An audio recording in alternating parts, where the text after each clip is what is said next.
In the air of Tehran, the scent of spring blossoms, carbon monoxide, and the perfumes and poisons of the tales of 1001 Nights sway on top of each other. They whisper together. The city drifts in time. In front of the main entrance of Tehran University, on Liberty Street, a crowd of students is gathered in political protest. With their fists raised, they shout, "Death to captivity!"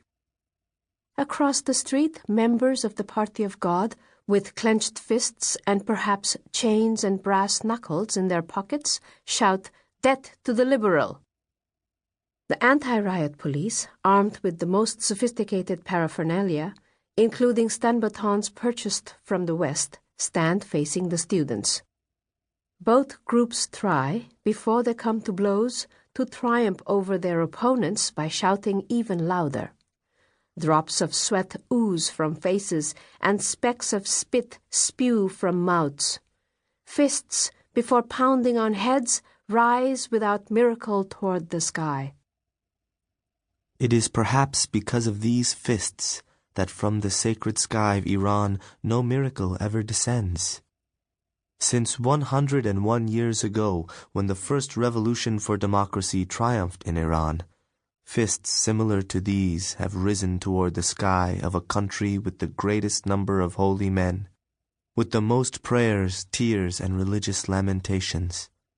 And today, I believe, the greatest pleas to God for speeding up the day of resurrection rise from Iran. A short distance away, on the sidewalk, with her back to the steel fence lodged in the 3-foot-tall stone wall surrounding Tehran University, stands a girl who, unlike most girls in the world, but like most girls in Iran, is wearing a black headscarf and a long black coat as a coverall. She possesses a beauty common to all girls in love stories, a beauty that many girls around the world and in Iran who read these stories want to possess. If the ghosts of the thousands of poets who died 1,000 years ago, 700 years ago, or 400 years ago, and the spirit of those yet to be born, who, unlike the living, in the democracy of death, amicably and tolerantly wander the streets of Tehran, see her large black eyes, they will liken them, as is customary of their poetry, to the sad eyes of a gazelle. An old simile for a pair of oriental eyes that stole Lord Byron's heart, and Arthur Rimbaud's too, but contrary to this cliched simile, there is a mysterious look in this girl's eyes. It is as if they possess the power to traverse time, the power to pass through the golden walls of harems, or perhaps the firewalls of websites and internet filters. But the girl does not know that in precisely 7 minutes and 7 seconds, at the height of the clash between the students, the police, and the members of the Party of God, in the chaos of attacks and escapes, she will be knocked into with great force. She will fall back. Her head will hit against the cement edge, and her sad oriental eyes will forever close. The girl attracts the attention of mysterious people who during political demonstrations in Iran monitor the scene from discreet corners and identify people. They point her out to one another. One of them, from a very professional angle, takes a photograph and films her. I know. This girl is not a member of any political party, but she is timidly holding a sign that reads, "Death to freedom, death to captivity." It is a strange slogan that I don't believe has ever been seen or heard under the rule of any dictatorial, communist, populist, or even so-called liberal regime. And I don't believe it will ever be heard under the rule of any future regimes that for now remain nameless.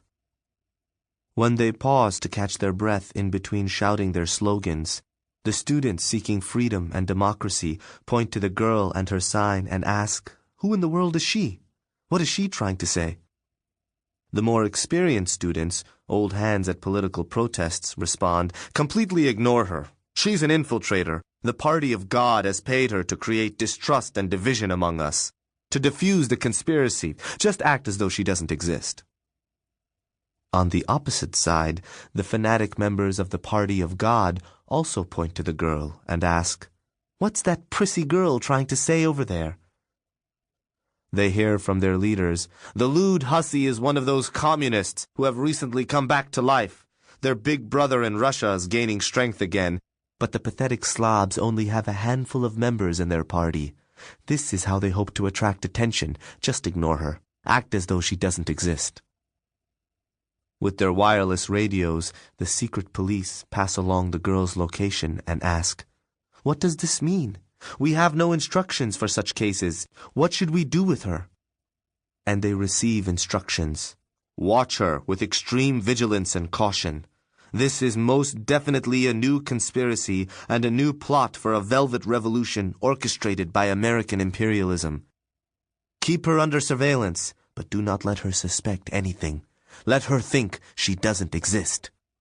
To keep listening to this audiobook, I've left you a link in the description so you can do it, at no cost thanks to Audible's 30-day free trial.